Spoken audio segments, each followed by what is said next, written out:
Ang magiging biik niyan, yung tinatawag na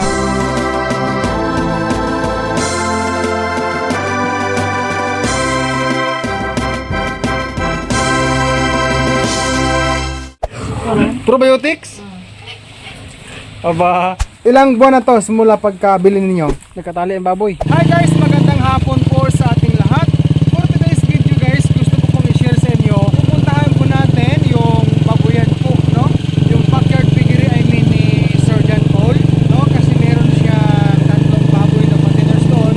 Sabi ko sa kanya, gusto ko makita yung mga baboy mo sir. At then, para ma-share ko rin po sa inyo guys yung kanyang containers na may lahi pong Pitrain at Durok, no? So guys, ako po ay advance pong nagpapalaman sa inyo sa pagpanood sa video na ito. Sa inyo pong suporta at kung hindi ka pa ako nakapag-subscribe, subscribe na po ang Pitrain for more upload. Guys, samahan niyo po ako sa video natin ngayon. So ngayon pala guys, nandito tayo sa Barangay Lakayon, sako po sa Pugasong Antique.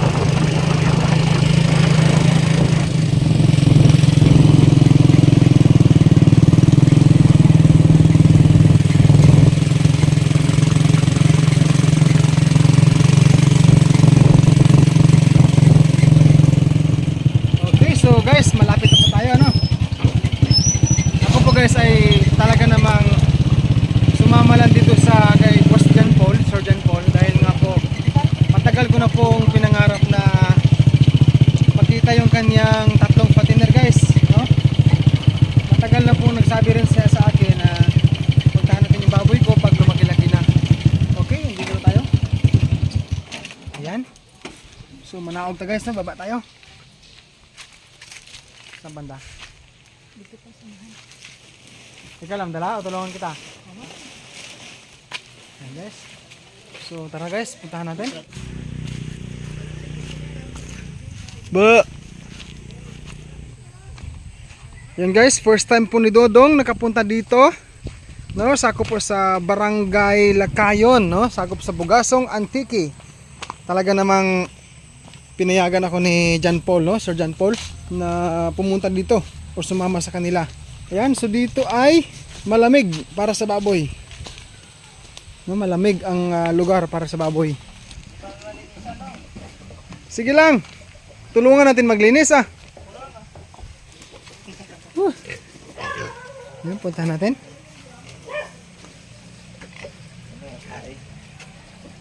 Oba, puro buyag. Ayan, pasintabi lang ho sa mga kumakain dyan. Nagkabulingit sir ah. Malalaki na pala to. Sige, maya-maya ating balikan, no, sa habang maglilinis si Sir John Paul. Boss, mayad nga hapon. Mayad nga hapon.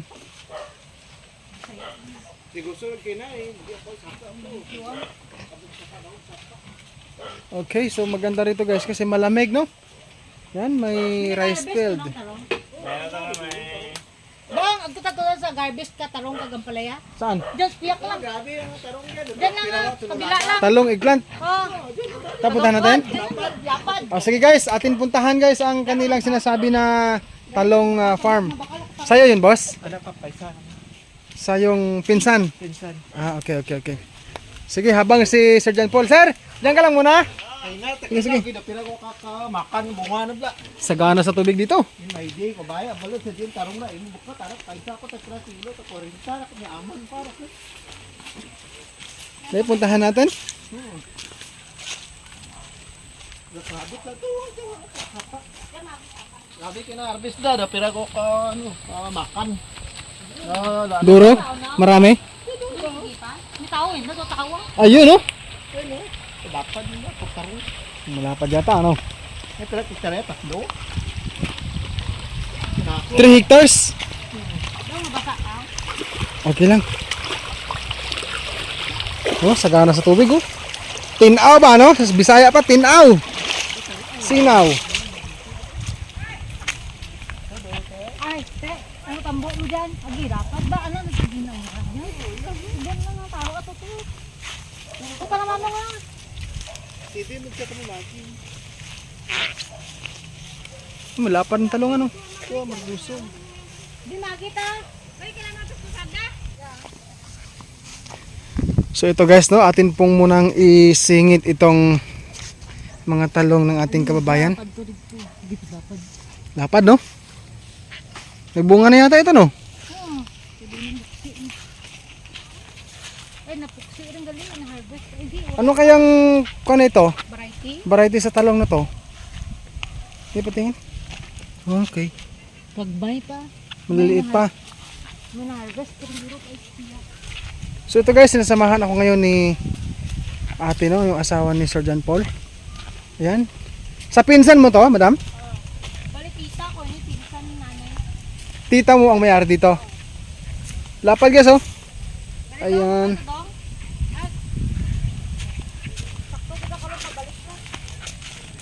Maganda itong lugar dito.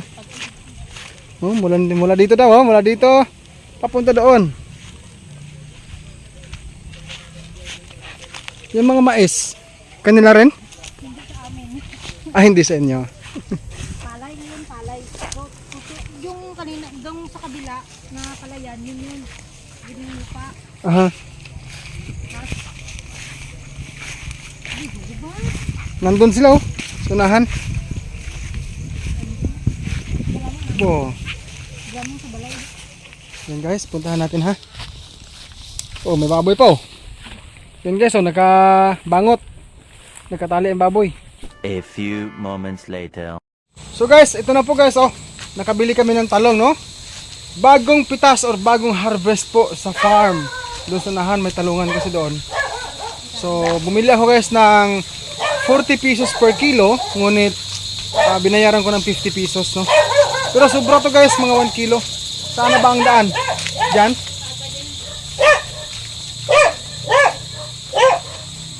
Dito po tayo guys. Actually guys, namimiss kong pumunta sa mga lugar na ganito, no? Kasi ako po ay lahing probinsya rin. Oh, merong Madrid Agua. Nakaon na lang, diba? Bumugan ka. Ayan. So guys, tignan natin ha. Tapos nang naglinis si Sir John Paul. Ayan. Nagpakaon ka ron? Wala pa. Malaki na pala itong baboy mo, sir. Pero undersize pa? Malapad yung likod, oh. Oh, ito ay pit train crossbreeded sa Duroc, sir, tama? Ito, batik-batik na itim. So, kasalukuyan po ang pinapakain ng Mrs. ni Sir John Paul ng Madrid de Agua. Uy, Surya Buyag. Kailan balak, sir, na disposal? Depende kung ano ng kilo nila, no? Kakaon na ka na doon. Yan, matapos pong pinakain ng feeds, may panghimagas na Madrid Agua. Malapad likod, sir, ah. Grower na?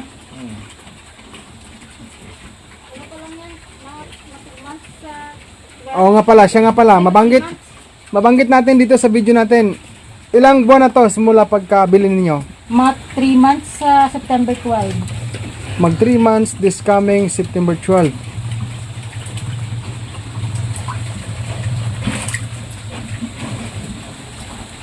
Ayan, so sila po ay patuloy pong kumakain ng Madrid de Agua, no? Dito. Buti na lang sir, meron kang tanim dito, no? Madrid de Agua. Ayan po. Saan pa? Oh, ito po. Malaki pala. Lumalaki pala to guys. Hindi ko alam to na lumalaki pala to eh. Ayan, oh. Nakasra. Oh, tumataas pala. So dito po ang area ay maganda po, no, kasi kunti lang yung kapitbahay at saka malalayo, no. Yan, palayan. May baboy mo yun. Kabila. Saan? Diyan. Ibabuyan din. Okay, maganda ang ano ha. May ano ko sa likod. Maganda ang mga baboy ni sir. Balikan natin guys. Probiotics?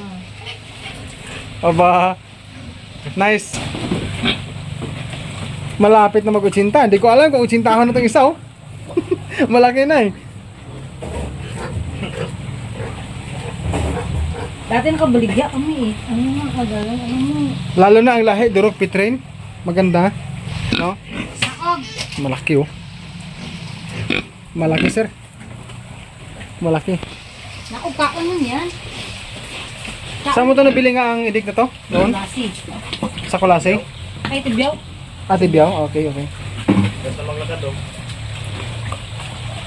Sandali nga. Meron akong 80 na kilos ang baboy ko. Pamunang. Sampo dyan. Okay, ayaw ko magsabi ng final guys na umabot na to ng 80 kilos dahil ang baboy ay mabigat, no? Mabigat kapag mga lahing pitrain, durok, no? Lalo na mahaluan ng large white, landrace. Kain na yan. Urak din. No more. Duda ako, sir. Duda ako sa baboy mo ito.